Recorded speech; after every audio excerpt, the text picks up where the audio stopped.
Twitter users are fleeing en masse to Mastodon. Starbucks will get reporters' messages with unions. A headline-making OpenSSL vulnerability, and how to remove your phone number and email from Facebook's database even if you don't have an account.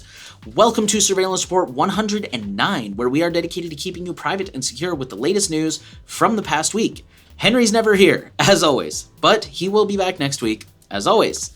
I am Nathan from The New Oil. If you are a VIP listener who does not get the promo segment, I encourage you to go check out this week's promo segment because I am about to put out a question to you guys.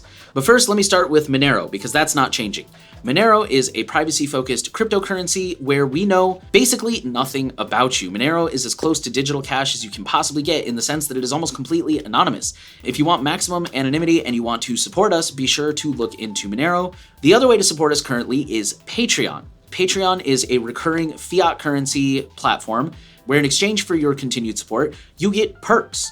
Right now, we are offering a sponsor-free segment. We are offering show notes, so you can skim it, you can see what the stories are, you can see our notes written down in a written format, and we also offer the Q&A segment at the end where we take a question from our listeners and answer the question on the air for everyone. We don't always answer every question we get, but we like to pick the ones that either we think are the most fun or the most interesting, or that we think everyone will benefit from. Now, here's the part that might be changing. Recently, Henry posted asking people if they are actually taking advantage of the video VIP segments. I am asking you guys this week to let us know, if you are a Patreon user, or if you would possibly consider being a Patreon user, what kind of perks would you like to see? I'm not saying anything's gonna change, but when we first spun off Surveillance Report into its own thing and started its own channel and everything, we just kind of put together a small handful of perks that we thought you guys might be interested in. And the plan was always to come back and revisit that, either to add more perks or tweak the perks or maybe even add additional tiers. So this is your chance to speak up. Until then, we do have a Patreon, which is a great way to support us. Every little bit helps, and we appreciate you guys. Thank you so much, and looking forward to hearing your responses. Our highlight story this week. It was hard to pick a highlight story because there was kind of a lot happened this week, and this is the one that I personally saw making the rounds the most often, so we'll talk about it. The headline says Mastodon's microblogging app saw a record number of downloads after Musk's Twitter takeover. For those who are not aware, Mastodon is an open source federated social media platform. It's very similar to Twitter in the sense that you only get a set number of characters. I know the instance I'm on has 500. I think some of them default to 240. There's different instances, there's different servers. So you can sign up on this one and still talk to everybody on every other instance. And it's pretty cool. And actually, because it's federated, it works with other programs that are based on ActivityPub. So things like PixelFed, which is like an open source Instagram. Things like WriteAs, which is what I use for my blog. Things like Pleroma, which is kind of it's similar to Mastodon, but it's aimed at more like single user instances. PeerTube also shows up on ActivityPub and the Fediverse. So yeah, it's honestly, in my opinion, I think it's a really neat idea. Back when Musk originally said he was going to buy Twitter, we saw a whole bunch of people jumping ship to go to Mastodon, and now we're seeing that happen again. It's hard to get an exact number of active users, partially due to the fact that Mastodon is federated. It's also due to the fact that Mastodon does not require any identifying information, and the apps are also kind of scattered. There's different apps out there that offer different things, so it's possible that some of the people who downloaded apps use different apps or maybe just didn't use an app altogether. But here's what we do know. On the default instance, which is mastodon.social, they saw 70,000 new signups on Friday, which was the day after Musk took over Twitter. For context, they had 10,000 the day before. The official Mastodon app jumped as high as number 21 in the US App Store, which is pretty high. And just personal anecdote, my wife told me last night that she saw it trending. She saw hashtag Mastodon was the top trending story for her on Twitter. I know everybody's, algorithms and feed are a little bit different, but it was a trending story. Due to this new influx of users, the default Mastodon.social server is experiencing some outages. They gained 123,000 new users over the past week, and they now have 528,000 active users. So number one, be patient if you're interacting with anyone on that server or using that server. Number two, if you are using that server, please donate and support the project if you're able to. To my knowledge, every single one of these servers, they don't sell user data, they don't sell ad space. They're entirely community supported or out of the pocket of whoever the admin is. So if you're a user, by all means, get in touch with your admin and ask if there's a way to contribute. Some of them will say no thanks, but most of them will have like, yeah, here's a PayPal address, or, you know, buy a coffee or whatever. So my last note about this story is, while you're there, Surveillance Report, Techlore, The New Oil, and Privacy Guides all have Mastodon accounts. So if you're thinking about joining or you have joined, you can go ahead and follow us there. Surveillance Report is on the botsin.space instance. So that would be surveillance report at surveillance report at botsin.space. Techlore is at Mastodon Social, along with Privacy Guides. So that would be at Techlore at Mastodon.social, at Privacy Guides at Mastodon.social, and The New Oil is at freeradical.zone. So at The New Oil at freeradical.zone. There are a lot of other privacy creators that are on there, including a lot of familiar names you might know. There are content creators, there are projects that you already know and use, like Tutanota is really active on there. So definitely go check that out. There's also some mirrors for like bigger organizations that aren't necessarily on the Fediverse, like EFF has a couple of mirrors. A lot of really cool stuff out there. Definitely check it out. With that, we'll move into our data breaches. We're going to start off in Italy, where Vodafone Italy disclosed a data breach after a reseller was hacked. The reseller is known as 4B SPA. The cyber attack took place in the first week of September. It included subscription details, identity documents with sensitive data, and contact details.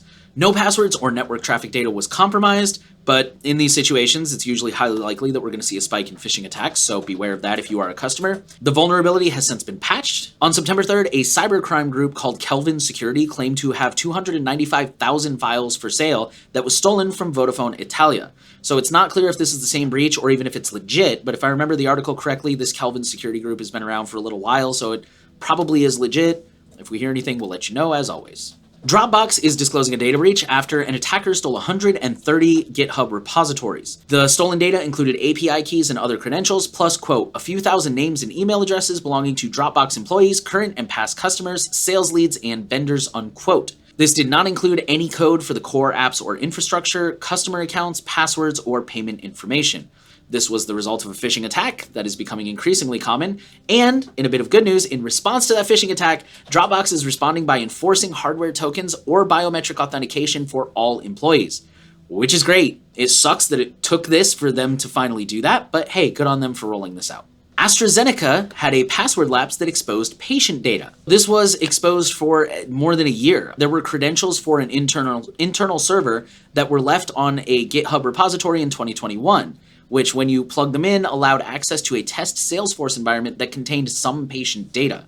AstraZeneca has since fixed this, I assume by taking down that repo. At this time, they're saying that it didn't contain any sensitive data. The article wasn't really specific on what kind of data was in there, but they, rightfully so, they did really focus on, like, why were you using real patient data to begin with? Why didn't you just make up a bunch of, like, John Smith stuff?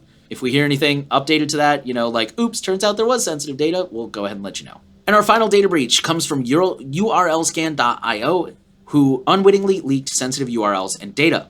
Quoting the article, URLscan.io is a website scan and analysis engine. The system accepts URL submissions and generates a wealth of data, including domains, IPs, DOM information, and cookies alongside screenshots, unquote. This was very similar to VirusTotal. The VirusTotal, I think, just tells you if a file is good or bad. It doesn't really give you quite as much information as this does. This service is apparently very popular in enterprise environments, which means that a lot of users were using it probably unknowingly. This is where the problem starts to come in, because since it was used in an enterprise environment a lot of the time, then the logs contained things like private meetings, private folders, password reset links, Telegram bots, DocuSign requests, PayPal invoices, etc.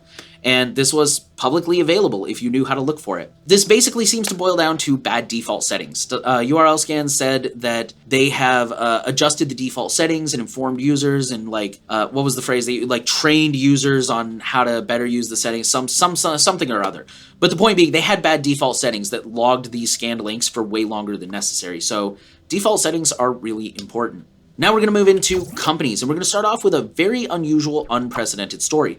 The headline says Starbucks will get reporters' messages with union federal judge rules. For those who are out of the loop, a lot of Starbucks stores, their employees are currently trying to unionize. I'm told that some stores have been successful, but I don't know the ratio. I don't know how many have tried to unionize. I don't know how many have failed, or if any have failed, but it's an ongoing thing. That's my point. So this particular story started in June in Buffalo, New York, when the National Labor Relations Board asked a court to reinstate 7 former Starbucks employees who alleged that they were fired for union organizing activities through a group called Starbucks Workers United. As part of this court case, Starbucks has requested communications records between employees and Starbucks Workers United. The judge has sided with Starbucks and is ordering SWU to turn over, quote, documents, emails, texts, and other electronic communications between the workers and any digital, print, radio, TV, internet-based, or other media outlet regarding its organizing efforts, unquote. I'm actually going to quote the article again here. In rare cases, courts have ordered news reporters to reveal the source of sensitive stories, especially those involving classified material or national security. But it's unusual for a judge to order a party in a civil case to hand over such a broad record of contacts with journalists, unquote. So rightfully so, a lot of people are worried that this is going to chill free speech, that people are going to be more hesitant to come forward to journalists for any number of reasons, whistleblowing, stuff like this. You know, with all these stories, we try to, or at least I try to ask myself, like, what is the takeaway here? What lesson can I learn from this? And I kind of don't know, because, you know, the go-to options seem obvious, like encrypted communication and ephemeral messaging. But I understand why the union would want these communications on records. You know, if somebody's saying, like, here's what the work environment was like, or here's my story, here's my testimony, you know, for this case, you want that written down and you want to know who it came from so you can back up your case. And also, even if it was encrypted, like, this is coming from the source. This is the same as if, like, you sent me an encrypted message on, like, Matrix, Session, Signal, whatever, and if the judge ordered me to turn over my laptop or just ordered me to turn over the communications, like, I've already got them decrypted. It's not like they went through and hacked them from, you know, they're subpoenaing phone records. They're subpoenaing the actual union organization. So yeah, this is just really unfortunate. I don't really have anything else to say. It's very unprecedented and this is an ongoing story. So if we learn more, we'll keep you guys updated. All right, let's go back to talking about Twitter for a minute. The headline says, as Twitter brings on $8 fee, phishing emails target verified accounts. Elon Musk is trying to monetize Twitter. That historically has been one of Twitter's drawbacks, is they're not a very profitable company. And one of his things that he's floated, and apparently is going to go ahead and do, is they're taking away the verification checkmark, and they're making it a paid feature. I'm going to go ahead and express a personal opinion here. I think this is a really stupid idea because the whole point of the verification checkmark is that it's supposed to verify this person is who they say they are. A lot of people are arguing the reason he wants to take it away is because it's become like a status symbol. I guess I understand that, but also, like, that's just how it goes. You know, there's always status symbols out there. It's just going to happen regardless. And to be totally honest, this is still turning it into a status symbol because these are the people who can afford to throw away $8 a month. Okay, let me get off that soapbox. But anyways, so he wants to take away the verification checkmark and turn it into anybody can be verified if they pay money. As a result of this decision, phishing emails are now flying for verified account holders, warning them that if they don't take immediate action and click the link below, they're going to be de-verified and stuff like that. And I'm sure there's similar emails going to non-verified people that, you know, click here to sign up for verification. So not really sophisticated stuff. And we see this stuff all the time. This is a fast-moving, chaotic, high-stakes situation, and attackers are going to take advantage of that. We see that all the time with things like at the beginning of the pandemic, there were all kinds of phishing emails going out about unemployment. This is just how it goes. And our last company story, to be honest, this isn't even really a big story in my opinion. The headline says TikTok tells European users its staff in China gets access to their data. We already knew this. We covered recently how TikTok admitted that this was true for US users.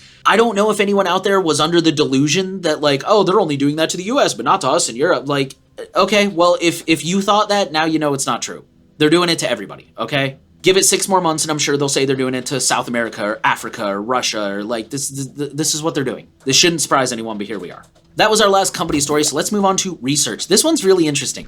The headline says Boffins rekindle one-time program cryptographic concept. So back in 2008, some researchers presented the idea of a one-time program. Here's how the article describes those. Alice sends Bob a program encrypted in such a way that, quote, Bob can run the program on any computer with any valid inputs and obtain a correct result.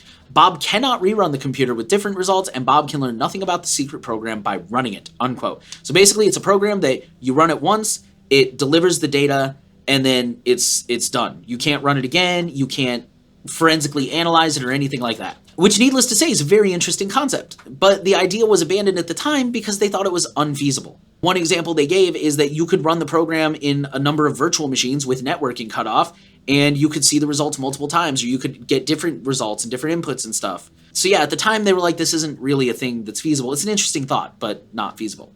Quoting the article again, but now a team of computer scientists from Johns Hopkins University and NTT Research have laid the groundwork for how it might be possible to build one-time programs using a combination of the functionality found in the chips, in the mobile phones, and cloud-based services. More specifically, they have hacked counter lockbox technology and applied its use to an unintended purpose. Counter lockboxes protect an encryption key under a user-specified password, enforcing a limited number of incorrect password guesses, typically 10, before the protected information is erased. The hardware security module in iPhones or Android smartphones provides the needed base functionality, but it needs to be wrapped around the technology that prevents Bob from attempting to cheat the system, the focus of the research, unquote. So the rest of the article basically goes into a deep dive of the research and how this could work, and there's still a lot of work to do. And they also pointed out that this could be weaponized against people to do things like deliver malware, but this research alone lays a potential groundwork for one-time programs, which I think it's safe to say that would be a huge deal. That would be really interesting and has a lot of great uses for privacy and security. So really promising stuff. Again, quite a ways off, but it's really cool to see them take this idea off the shelf and be like, maybe we can pull this off. So yeah. Our next piece of research is a study that shows privacy awareness is, quote, the new normal for consumers, and online behavior is much more guarded. So this research comes from DigiGrail, which is a business-to-business platform that, to be totally honest, I looked at their website. They look like they throw around a lot of buzzwords about privacy compliance, but I don't understand exactly what they do that helps protect or respect privacy. They also listed Okta as one of their customers, and they recently had a massive data breach, so take that with a grain of salt. But anyways, it was interesting research. They surveyed about 4,000 respondents in the US and Europe in July of 2022. According to the survey, privacy awareness is now more common, with 60% of respondents saying that they are, quote, concerned about their online privacy. 53% say that they don't feel they have control over their online identities. 34% feel, quote, overwhelmed by trying to manage privacy settings and opt-outs. 85% want to know exactly who their data is being sold to, and 79% want control over said data collection. About half of the respondents say that they do stuff like delete cookies and browser history and unsubscribe from unwanted emails. 1/3 of them use ad blockers, manage site preferences, and use incognito modes, and just under 1/3 are using password managers, while less than 25% are using multi-factor authentication. So as always, I don't know what the methodology for this study was. It's possible that they queried a lot of tech-savvy people. And again, this is always a self-reported survey, so we always have to take this kind of stuff with a grain of salt. But here was my takeaway from this, and maybe I'm being overly optimistic, but my takeaway is that people do actually care about privacy, but you have to make it accessible. Like, I'll be honest, I was one of those people who for a long time was like, they already have all my information, there's nothing I can do about it, blah, blah, blah. And it wasn't until I started learning about some of these tools like ProtonMail and DuckDuckGo and Firefox. And, you know, I've grown since then and I've adopted other tools and I've refined my techniques. But like, it's about getting people in the doorway. It's about letting people know that these options do exist and they're not crazy difficult in some cases. And so I think people do care. That's my takeaway. Again, maybe I'm being overly optimistic, but I think people do care. They just have to know that this stuff is out there. Our next story is more interesting than anything. It says US government employees exposed to mobile attacks from outdated Android and iOS. Quoting the article, according to a new report, almost half of Android-based mobile platforms used by US state and local government employees are running outdated versions of the operating system, exposing them to hundreds of vulnerabilities that can be leveraged for attacks. Further down in the article, the report additionally warns of a rise in all threat metrics, including attempted phishing attacks against government employees, reliance on unmanaged mobile devices, and liability points in mission-critical networks, unquotes. Unmanaged mobile devices? Yeah, issue me a phone. I'm not putting your crap on my phone. Anyways, that's a different rant. Again, takeaways, I don't think there's a lot here. It's more just interesting, and it's worth remembering that we always say you should never lie to governments and medical people. But I still think it's a good idea to push back on the data you have to hand over. You would be amazed how often you ask somebody, like, what forms are actually required? And these days, like, relating to the last article, privacy is actually a little bit more mainstream. I definitely still run into the people who are just like, just shut up and fill out the form. But I also run into a lot of people who are like, let me check. And for the record, I don't think you should be a jerk to these people. They're just doing their jobs. They're trying to make a paycheck. They're not the ones who built the system. They're not the ones who are trying to collect your data. Just remember that governments are incredibly insecure. Push back. Don't lie, but try to hand over as little data as you can, because they cannot protect it for crap. Our final research story is really quick, and I think it's just interesting. The headline says Windows 11 runs on fewer than 1 in 6 PCs, and that comes out to about 15.44%. This is almost certainly due to the high hardware requirements for Windows 11, because, you know, in the past, virtually any Windows computer, unless it was really old, could run virtually any Windows version. You could just go ahead and upgrade to the next one and it wasn't really an issue. Windows 11 is kind of the first one where they're like, no, we have very specific hardware requirements that you have to meet. So it's going to take years for new hardware that meets these requirements to roll out to the general public, especially with like supply chain and chip shortages going on right now. So yeah, that is almost certainly the case for this. The article goes on to discuss some other metrics like how many people are using Windows 10. Some people are still using 8. If you want more information, it's all in there, but that's the basic takeaway is like Windows 11 is not highly adopted right now and probably will not be for years. With that, we're going to move into politics. Massive pandemic relief fraud has Congress eyeing digital IDs. I'm going to quote the article. Last year, McKinsey conducted an analysis of 12 countries, including the US, that provided COVID-19 aid. It found that the countries that were most successful in distributing aid to the right people were the ones that had already invested in digitizing financial infrastructure, including the presence of basic digital identification systems with broad population coverage. Countries like Singapore and India cover more than 80% of their population with such a system. The US population coverage with digital IDs was around 70% in 2021. Scrolling down a little further in the article, partly reacting to the pandemic, the US has slowly begun to ramp up that coverage so that more Americans have digital IDs. McKinsey reports that this will make it easier to provide financial aid and more effectively and quickly in the future. But it also unlocks potential opportunities to provide Americans with more privacy and security than traditional IDs typically give. For example, a driver's license, which has become the default ID for most people in the country, has a vulnerable combination of sensitive information printed right on it: name, date of birth, and address. With digital IDs, the theory is that Americans can better protect sensitive information by relying on a QR code to share only the information needed for a transaction to be verified. This would limit the data collected by third parties that can then be seized by bad actors through data breaches, unquote. They do make a valid argument. Of course, this article is largely pro-digital ID, and unfortunately, they pretty much completely ignore concerns. Like, for example, in theory, yes, the grocery store only needs to know, am I over 21? But how is that going to work? Like, is my app going to be capable of saying, like, yes, I'm over 21, just trust me? Or is the store going to be like, no, you have to give us the exact birth date? How can we guarantee that even though we can collect less data, we're not going to? Because we're already living in a surveillance capitalism fueled society where the more data, the better. So I don't understand what the incentive is to collect that less data, especially in a world where people seem to largely not care about data breaches. So that's just in response to their specific, like we haven't even gone to like tracking, censorship, all that kind of stuff. Anyways, I mainly wanted to share this story because it's growing in America. We've talked about digital IDs quite a few times on this show, and if you're an American, it is coming for you. But we do have good news if you're an American. The FTC accuses ed tech firm Chegg of careless data security. Quoting the article, the Federal Trade Commission on Monday cracked down on Chegg, an educational technology firm based in Santa Clara, California, saying the company's careless approach to cybersecurity had exposed the personal details of tens of millions of users, unquote. Regulators noted tons of security lapses dating all the way back to 2017, including the time that Chegg issued root login credentials, which exposed more than 40 million names, addresses, and passwords in 2018, when an employee who was fired used those root credentials to access all kinds of data that they didn't have any business accessing. The good news and the exciting part of the story is that the FTC does actually seem to be cracking down on companies. Last week, we talked about how they cracked down on Drizzly. I don't know if the FTC was involved in this, but I know there was a lawsuit we covered recently about Uber and their big data breach in 2016. Now they're going after Chegg. So, I mean, yeah, they're definitely going after like the low-hanging fruit. But I mean, hey, you got to start somewhere. And in my opinion, this is awesome. Good for them. They're cracking down on this stuff. Our next story is a little bit concerning. Well, okay, as always, let me read the story and then we'll talk about takeaways. The headline says, British government is scanning all internet-connected devices hosted in the UK. And that's title kind of says it all. This appears to be, I think, a one-time scan. They might be doing it periodically, but this is purely for research purposes. They are trying to assess the vulnerability of UK devices. They're trying to figure out like who's exposed, who's not hidden behind a firewall, who's running outdated servers and firmware and stuff like that. The article does say that organizations can opt out by emailing a list of IP addresses to a specific email address, but there's really no recourse for individuals.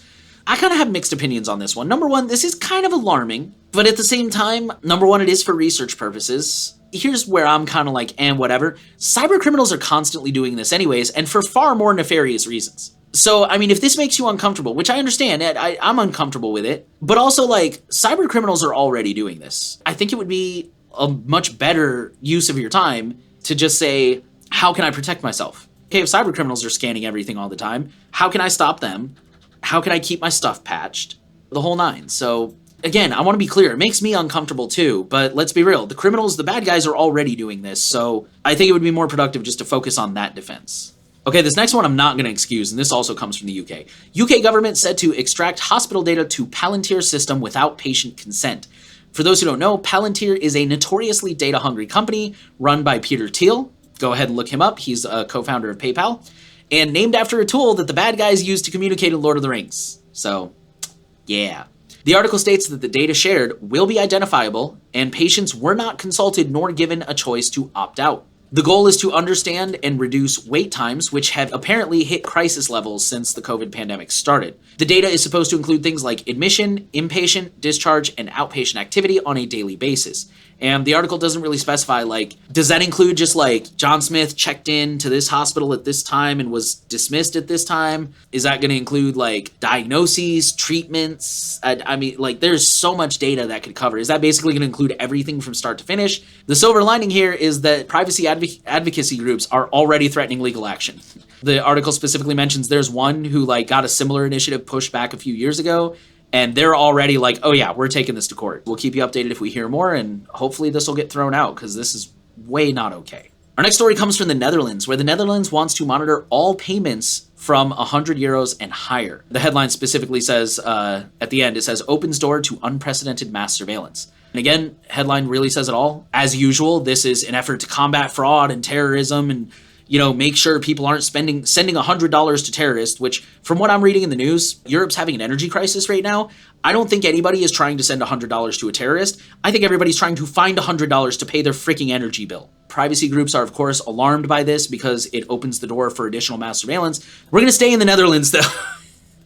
And it's somebody else's turn to get angry. It says, anger as councils ask for kitchen and loo photos to prove property values. Quoting the article, I'm going to screw this up, but at least I'm not screwing up an Indian word for once. It says, councillors in Enschede have called a halt on a city experiment to value properties according to photos taken of their interiors. The local council tax department had been asking local homeowners to send in photos of the inside of their homes so that property values, WOZ, can be calculated more accurately. One of the homeowners they interviewed cited privacy concerns. Quote, what will the tax office do with the photos? Will they be stored or destroyed? There is a total lack of clarity, unquote, which is fair. Enshede's finance chief said that this is an experiment in response to appeals arguing homes were being overvalued. Which apparently in the Netherlands, if a home is overvalued, the city is responsible for the legal costs to correct it. Getting the value correct is definitely important. I guess the city was trying to pass off, I'm trying to find a way to word this diplomatically without calling names. I guess they were trying to avoid the legal bill in the first place by invading people's privacy instead. It sounds like they've paused that and hopefully will not resume it. Speaking of screwing up Indian names, our next story comes from India, where India's central bank is starting a pilot of the digital rupee. They actually already have started it on November 1st. The Reserve Bank of India is launching this, and the pilot includes 9 banks, including State Bank of India, Bank of Baroda, Union Bank of India, HDFC Bank, ICICI Bank, Kotak Mahindra Bank, Yes Bank, IDFC First Bank, and HSBC. This currently only applies to the wholesale market and is considered a secondary market. Retail market will begin within the month, and the article notes that India is currently, quote, staunchly anti-cryptocurrency. And our final political story comes from Iran. We're going to sum it up real short here, but this is a somewhat longer article. It's not crazy long. We posted some crazy long ones before. This one's a little bit longer, but it is 100% worth a read. I'm going to quote like a paragraph here. According to these internal documents, SIAM is a computer system that works behind the scenes of Iranian cellular networks, providing its operators a broad menu of remote commands to alter, disrupt, and monitor how customers use their phones. The tools can slow their data connections to a crawl, break the encryption of phone calls, track the movements of individuals or large groups, and produce detailed metadata summaries of who spoke to whom, when, and where. Such a system could help the government invisibly quash the ongoing protests or those of tomorrow, an expert who reviewed the SIAM documents told The Intercept. Unquote. This wide backdoor access, basically, is made possible in part by regulations requiring telecoms to give the Communications Regulator Authority, quote, direct access to their systems to query customer information and change their services, unquote. So all this whole article, all this information allegedly comes from a massive cache of documents that was hacked from Iranian cell carrier Ariantel, including emails and documents between employees, contractors, and government personnel. Like I said, the article goes in to really dig in deeper to this stuff. Like, for example, they mentioned how they can break encryption on phone calls. The way they do that is they can just, by issuing a simple command, I don't know if it's like a checkbox or a CLI thing, but it's like one command that kicks users off 3 and 4G networks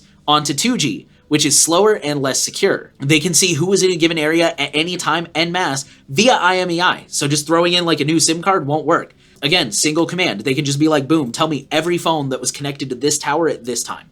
They can also access data. Like when they do that tell me every phone, they can, again, I don't know if they click on it or what, but they can pick a single phone and they can get data like who the father's name is, birth certificate number, nationality, address, employer, billing info, location history, and Wi-Fi networks and IP addresses that were historically used. Yeah, so again, this is not a crazy long article, but it's probably going to take you, I don't know, 10, 15, 20 minutes to read, depending on how fast you read. But I highly encourage you to make the time for it because they really go into detail and it's pretty wild stuff. Let's move into the FOSS section. I have actually really good news in the FOSS section overall. So the first one is an interesting choice, I guess. Signal is going to roll out Snapchat-like stories. That title really says it all. I have Signal and Signal Beta installed on Windows so that I can have multiple accounts open. It's already in the beta. I've heard some people say it's in their iOS beta on test flight. You know, for the record, I know I really went off on Signal a couple weeks ago about removing SMS, and I stand by everything I said. But for the record, this is just Signal trying to appeal to the mainstream with features. That's really all it is. Even Meredith Whittaker straight up said, she's like, I don't give a crap about stories, but other people do. And it's particularly in Southeast Asia, like people really want these features. And as long as it's not breaking the encryption or the safety or the security or the privacy, they're trying to reel in the users. And unfortunately, we've seen this time and time again. It doesn't matter how secure or private something is for the average person. What matters is the experience. And we see that firsthand. People are using Telegram, people are using WhatsApp, people are using SMS, people are using TikTok, people are using Facebook for some freaking reason. People do care about their privacy, but they also really value the experience. And so if we ever want these privacy-focused services like Session, like Matrix, like whatever you want to think of, like Linux, to take off, it's not enough to simply say, well, it's private, well, it's secure. Like, okay, that's fair, and that'll win over some people, like all of us watching. But to really win over people on a massive scale, you also have to say, what does this thing do that I can tangibly see that the other thing doesn't do?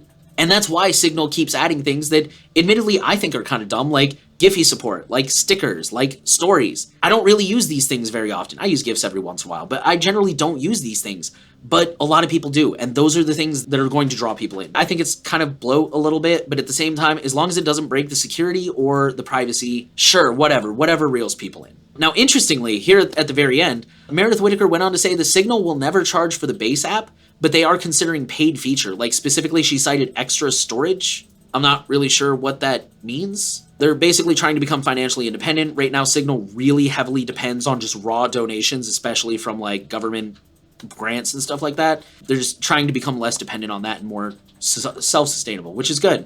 She also said that Signal costs tens of millions of dollars per year, unquote, to build and maintain. I would really like to know more about that. For the record, they probably have a transparency report that I've just never read, but that is a lot of freaking money. I know servers aren't cheap, but wow, that is a lot of money. Okay, our next story says Cryptomator Hub 1.0 release. I'm going to go ahead and quote one sentence from the article. In short, Cryptomator Hub, it adds access management for your Cryptomator Vault. It enables a secure way for you to work in teams with confidential and sensitive files for any cloud storage, unquote. This is definitely focused at like businesses or teams, but if you're in a situation where you want to share files securely with other people, or like I said, you've got a business or an organization where you make these kind of calls, Cryptomator is awesome. I mean, it works with Dropbox, Google Drive, I think Apple Cloud. A lot of people recommend using Cryptomator along with even encrypted cloud storage like Mega or Phylin or even your own Nextcloud instance, which isn't technically really encrypted, but, well, it's encrypted, but it's not zero knowledge. But anyways, point being, like, it's an extra layer of security where you hold the keys and you don't have to trust someone else. So yeah, Cryptomator's really well liked in the privacy community, which I'm okay with, and this is a new thing. Next says, new open source tool scans public AWS S3 buckets for secrets. A new open source secrets scanner, that's secrets S3CRETS, allows researchers and red teamers to search for secrets mistakenly stored in publicly exposed or companies' Amazon AWS S3 storage buckets, unquote, which means we're all going to have to put away those shots pretty soon. So I think we've covered very similar projects before. There's a lot of projects out there nowadays that are trying to like find secrets that are in GitHub repos and stuff like that. So yeah, if you're a developer or a red teamer or whatever, researcher, here's one more tool for you to add to your arsenal. And our last FOSS story, this comes specifically from Proton. It says, Black Friday is here. Upgrade your privacy with Proton. We could read off all the details to you, But honestly, it's better if you just go look at them yourself, because otherwise we're just going to be reading off numbers and features, and it's better if you go look at it yourself. I believe they're running it all month, so you've got plenty of time to go pick this deal up. Side note, Techlore and The New Oil both have Proton affiliate links, so if you decide, I want a paid Proton plan, feel free to use one of those, and it'll give us a little bit of a kickback. Or don't, if you don't want to, if you're not comfortable with that. We're totally okay with that. Those will be in the show notes. Tutanota never does Black Friday sales. They never do any kind of sales, and same with Molvad. They both say that they keep their prices low year-round, and therefore, number one, they don't really have the margin for Black Friday sales, but number two, they don't need to, because again, they keep their prices low year-round. And the reason I mention them is I'm sure that Proton is not the only company having a Black Friday sale this month, so if you guys find any others, feel free to share them in the comments. We're not trying to shill Proton Mail here, but they're a good service. We believe in them. We use them, so we do support them. But there are also lots of other great ones. Like I said, there's Tutanota, there's Molvad. They don't do sales. I don't think IVPN does sales. But yeah, if you know any other privacy services that are having Black Friday sales, by all means, share them around, because we're huge fans of finding the right service that works for you, whether it's Proton, Tutanota, someone else. As long as they're private and secure, help out your fellow viewers and let people know if you've heard of any good ones coming up. With that, we're going to move into the Misfits section. We're going to start off with OpenSSL, which has fixed 2 high-security vulnerabilities, and here's what you need to know.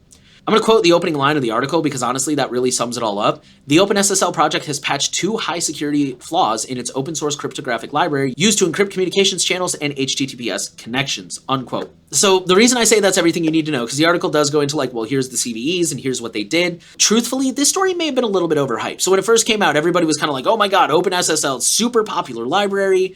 It's used in a lot of places, holy crap, this is big. But number two, there are no examples of it being exploited in the wild. Number one, and more importantly, why once this full details came out, it was kind of oh, this is kind of overhyped, this one.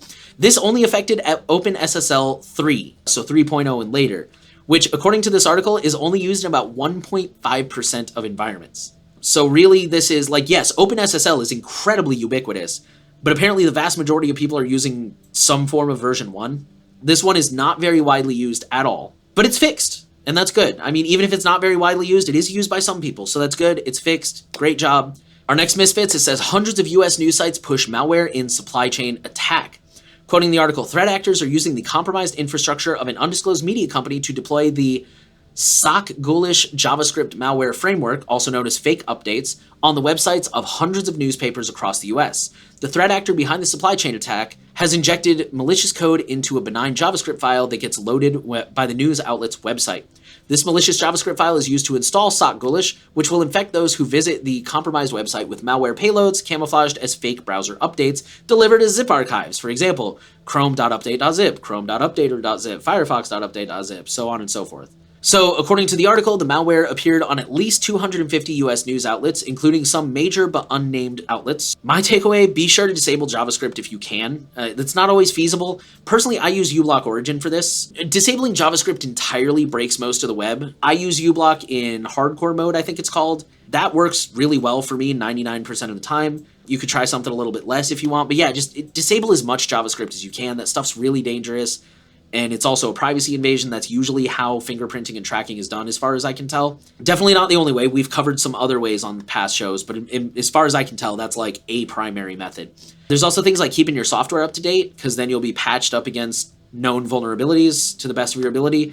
And if you can, enable things like lockdown mode on iOS, So this is why you should pick browsers with good security and enable things that improve your security. And of course, you should be reading the news. So I'm not going to say well, don't visit news websites. Please read the news. Keep updated. Keep educated. Preferably read a variety of different news outlets so you get different opinions from different sources. So yeah. Okay, our last story is just a pro tip. It says how to remove your phone number or email from Facebook even if you have no account. In theory, this should be safe to use because we've covered in the past how the Metapixel, for example, was collecting hashed email addresses. However, the article notes that Meta has not confirmed if that's the case here. So if you don't trust it and you don't want to touch it, I respect that. The tool does not require an account. It claims that they're never going to re-add it. Just one little tip for it. One of my readers suggested submitting your phone number in multiple categories because they have mobile and landline. And they said that when they put in their phone number as a cell number, it wasn't found. But when they put it in as a landline, it was there. So I have a ton of phone numbers I need to go through and add. and that's not going to be fun. But I did use an old email that I know for a fact they had on file, and they said they've deleted it. Just a little pro tip, if you guys are interested. Like I said, if you don't trust it, I totally understand. I'm not saying you should. I'm just saying, to my knowledge, at this time, it should be safe to use. But if you want to err on the side of caution, hey man, I totally respect that.